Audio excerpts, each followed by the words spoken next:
అమ్మాయి చెప్పింది blade batch ganja batch ఇంకా ఉన్నారని చెప్పింది. ఖచ్చితంగా ఇక్కడ నుంచి ఉక్కుపాదంతో అణిచే పని చేస్తాం.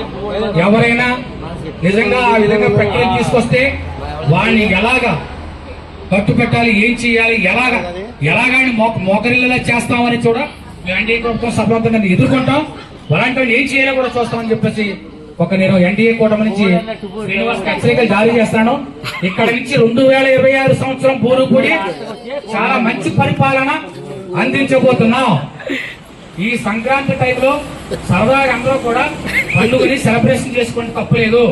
సంక్రాంతి అయిన తర్వాత మాత్రం ఎట్టి బస్సులో ఫస్ట్ టార్గెట్ బ్లేడ్ బ్యాచ్, గంజాయి బ్యాచ్, బొమ్మ బొగ్గులు, బ్యాకాట్ ఆడే వాళ్ళని ఎట్టి పరిస్థితుల్లో ఉపేక్షించాం. పెట్టి నాలుగేస్తామని చెప్పేసి నేను ఒక హెచ్చరికలు బలంగా జారీ చేస్తాను.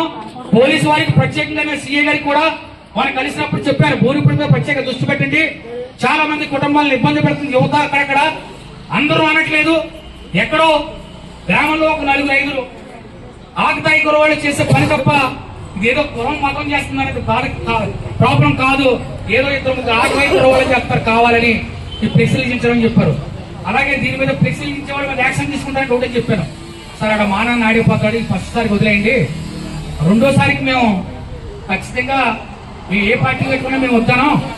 నెక్స్ట్ ఇలా జరిగితే కనుక ఆ సీసీ ఫుటేజ్ కట్టి తీసుకుంటాం, ఖచ్చితంగా ఆడి మీద రౌడీ షీట్ వేసి మేము ఖచ్చితంగా ఏం చేయాలని చెప్పేసి చెప్తామని చెప్పేసి ఇంతవరకు వచ్చినటువంటి ఉపాధి హామీ, ఇక్కడి నుంచి కూలీని కాదు మీరు, ఉపాధి హామీ శ్రామికుడు అని మేము పిలవబోతున్నాం.